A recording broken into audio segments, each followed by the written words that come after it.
بعد دوسرے اسٹیپ پر جو مرکزی جو اعتقاد ہے، اول کیا ہے آخر کیا ہے، آئے کہاں سے ہیں جانا کہاں ہے، وہ ماضی کا سوال آئندہ کا سوال، ان کے جواب توحید ہے اور قیامت ہے۔ درمیان میں جب یہ دو چیزیں قائم ہو جائے تو آپ انسان اس دنیا میں سوال کرتا ہے ادھر کرنا کیا ہے اس نے۔ اس کے جواب کے لیے ہمارا تیسرا عقیدہ رسالت آ جاتا ہے کہ یہاں رسالت کے ذریعے وہ وضاحت ہوتی ہے کہ آپ نے انسان کو ادھر کرنا کیا ہے، تیسرا عقیدہ ہو جائے گا۔ اب ہم آتے ہیں کہ جو صفات الہیہ میں سے عدل ہمارے اصولوں میں ہم گنتے ہیں، اس کی ایک تاریخی وجہ ہے کہ کچھ زمانہ تک جس میں خدا کو عادل نہ سمجھنے لگے تھے، کچھ ایسے بھی لوگ داخل ہو گئے تھے وہ کہتے تھے کہ خدا پتہ نہیں عادل ہے یا نہیں، یہ ضروری نہیں ہے، اس کی مرضی ہے جو کرے، جو بھی کرے تو خیر ہے۔ تو اس کے مقابلے کے لیے اثنا عشریہ نے عقیدے میں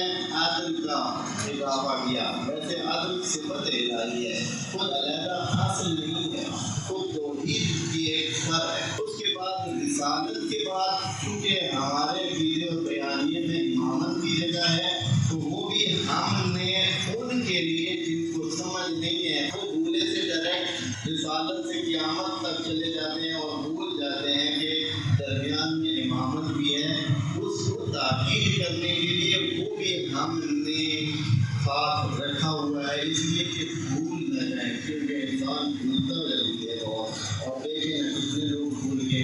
پیغمبر نے تو بھی 2 مہینے پہلے ہی بتایا تھا، بھولنے کے تو بس اس یادآوری کے لیے ہم نے اصول میں یہ چیزیں رکھ دی ہیں۔ عدل توحید کا حصہ ہے اور امامت رسالت کا حصہ ہے۔ بس 3 مرکزی اصول ہے ہمارے پاس، توحید ہے، رسالت ہے اور قیامت۔ اب آج کا انسان اس کا سامنا ہے، دیکھتے ہیں کہ یہاں غیبت کی کیوں خدا کریم نے فرمایا ہے الف لام میم ذالک الکتاب لا ریب فیہ ھدی للمتقین الذین یؤمنون بالغیب۔ جو غیب پہ عقیدہ رکھتے ہیں، یہ غیب کیا ہے، کیوں اتنی تاکید کی گئی؟ آپ قرآن کبھی جو مومن پڑھتے ہیں وہ اکثر دیکھتے ہو کہ غیب کا لفظ بہت بڑی دفعہ آیا ہوا ہے، 10-20 دفعہ یہ لفظ استعمال ہوا ہے۔ تو یہ غیب پر اتنی تاکید کیوں؟ تو وجہ یہ ہے کہ ہمارے ٹوٹل بنیاد عقیدے کی ساری ہی غیب پر ہے۔ غیب کے سوا تو ہمارے پاس کچھ ہے ہی نہیں۔ توحید کو دیکھ لیں تو توحید میں خدا کے وجود، خدا کی صفات، اور یہ عقیدہ اولاً ہی بالغیب ہے۔ جس نے دیکھا ہے خدا کو، کوئی ہے تو دعویٰ کر دے، کوئی ہے تو بتا دے، بس پہلے سے ہی ہم غیب پر ایمان رکھنے والے ہیں۔ الاعتقاد بالغیب یؤمنون بالغیب۔ دوسرے درجے پر آتے ہیں رسالت مآب کو۔ اس زمانے میں، جس زمانے میں وہ اس دنیا ظاہری میں موجود تھے، تو وہ تو کہہ سکتے ہیں کہ ہمارے سامنے ہے نبی۔ ہم جو آج کے انسان ہیں، آج کے مسلمان ہیں، آج کے مومنین ہیں، یہ کس طرح کا عقیدہ رکھتے ہیں رسالت مآب پر؟ آیا رسالت مآب کے لیے کہہ سکتے ہیں کہ وہ حاضر ہیں؟ ہم تو پھر کسی طرح ایک سطح پر کہتے ہیں کہ وہ ہمارے لیے ایسے ہی ہیں جیسے حاضر ہیں، لیکن وہ جو نہیں مانتے ہیں ان کے لیے تو وہ بھی غیب ہیں۔ بس رسالت کا عقیدہ بھی ایمان بالغیب ہو گیا۔ تیسری لیول پہ آتے ہیں قیامت کے لیے۔ اب قیامت کس نے دیکھی ہے؟ غیب کا معنی بھی تو پہلے جانتے ہیں، غیب یعنی جو ہماری رسائی میں نہیں ہے۔ مومنین بات الفاظ کو دھیان سے پرکھا کریں، پھر اس پہ بات کیا کریں۔ اکثر باتیں ایسی ہوتی ہیں اگر اس کے پہلے لفظ پر ایمان پر ہی دکان دیا جائے بات ختم ہو جاتی ہے۔ پہلے ہی لفظ کا تعین تو کر دیں کہ وہ لفظ کا معنی کیا ہے۔ لفظ کا معنی پتہ نہیں ہے، بات کر رہے ہیں مثلا ائمہ یا انبیاء نور تھے یا بشر تھے، اب ان دونوں سے پوچھیں بھائی نور کا معنی بھی بتا دیں، آپ بشر کا معنی بھی بتا دیں، ان کو کچھ پتہ چل جائے گا۔ جیسے کہ امام علیہ السلام نے فرمایا اعرف الحق تعرف اہلہ، اب کی پہچان کرو، حق والے کو تو خود پہچانے جائیں گے۔ ہمارا تو مسئلہ ہی یہی ہے، کسی پہ کام مار کھا رہے ہیں اور دوسرے ساتھی جو ہمارے نہیں مان کے دے رہے ہیں وہ بھی کسی وجہ سے مار کھا رہے ہیں، اس لیے کہ حق کی طرف تو جانتے نہیں ہیں۔ پہچان کرنے کے لیے حق کو پہچانے، خود بخود حق والے ایک طرف ہو جائیں گے، دوسرے دوسری طرف ہو جائیں گے۔ بس اللہم صلی علی محمد۔ بس یہ کہ ہم پہلے ہی پہچانے. بس عقیدہ بالغیب یہ کوئی ایسی بات نہیں ہے کہ ہم اس سے بھاگ سکیں. کوئی بھاگ سکتے ہی نہیں ہے. جو بالغیب یہ متقیوں کی تعریف ہے. قرآن کریم نے کہا ہے کہ یہ کتاب ہدی للمتقین ہے. اچھا جی ہمیں متقین نہیں بتاتے جاتے. اللہ فرماتے ہیں الذین یؤمنون بالغیب، وہ جو غیب پہ ایمان رکھتے ہیں. اب جب دیکھا تو ہمارا تو سارا عقیدہ ہی غیب پر ہے. بہت کم ہے. آپ بھی ایک بات بتاتا رہتا ہوں. بعض اوقات یہ سوال ہوتا ہے یا ہمارے معاشرے میں ایک عجیب سی ایک کیفیت بنی ہوئی ہے کہ تحریکیں چل رہی ہیں ختم نبوت کا. آپ نے دیکھا بہت ساری آپ کے ہاتھ دکان پہ لکھا ہوا ہے یہاں فلاں لوگوں کا داخلہ منع ہے، جو ختم نبوت پر قائل نہیں ہے منع ہے. یا اصل سوال ہوتا ہے کہ اہل تشیع آپ کی ختم نبوت کی تحریک نہیں چلاتے، کبھی ختم نبوت کی بات نہیں کرتے. حالانکہ وہ سمجھ نہیں ہے کہ ہم نے تو غدیر میں ختم نبوت کا اعلان کر دیا تھا. اس وقت جو اعلان ہوا تھا وہاں سے لے کر قیامت تک کا ہمارے لیے راستہ واضح ہے. اور غیبت کا اگر کسی کو فلسفہ سمجھ نہیں آیا آج تک تو یہ سمجھ لیں کہ ہم اس چیز سے کسی وجہ سے بچے ہوئے ہیں. ہمیں ضرورت ہی نہیں ہے، اس لیے کہ ہمارا تو وارث موجود ہے. وہ جو غیب میں ہے تو اسی لیے غیب میں رکھا گیا ہے کہ کوئی مائی کا لال اٹھ کر ایسے نہ ادعا کرتے کہ میں ہوں، میں خدا کا نمائندہ بن کر آگے ہوں. اس لیے کہ ہمیں کوئی نہیں کہہ سکتا ہے. اس لیے کہ ہمیں پتہ ہے کہ ہمارے طرف جو خدا کا نمائندہ آیا ہے وہ غیب میں موجود ہے. ہمیں کسی نئے آنے والے کی ضرورت ہی نہیں ہے. اس لیے ہمیں کوئی خطرہ نہیں ہے، ہمیں کوئی ڈر نہیں ہے، ہمیں کوئی تحریک چلانے کی ضرورت نہیں ہے کہ ہم نبوت کی حفاظت میں لگے رہیں گے. دھیان کرنا کہیں ایسا نہ ہو کہ کوئی بندہ آ کر نبوت پر قبضہ کر لے. نہیں بندہ ہمیں کیا خطرہ ہے. اس لیے کہ قیامت تک ہمارے لیے راستہ متعین ہے، واضح ہے، اور وہ بھی غیب کی وجہ سے ہے. دعا ہے خدا کریم ہمیں مفاہیم قرآن اور مفاہیم اسلام کو مدد فرمائے.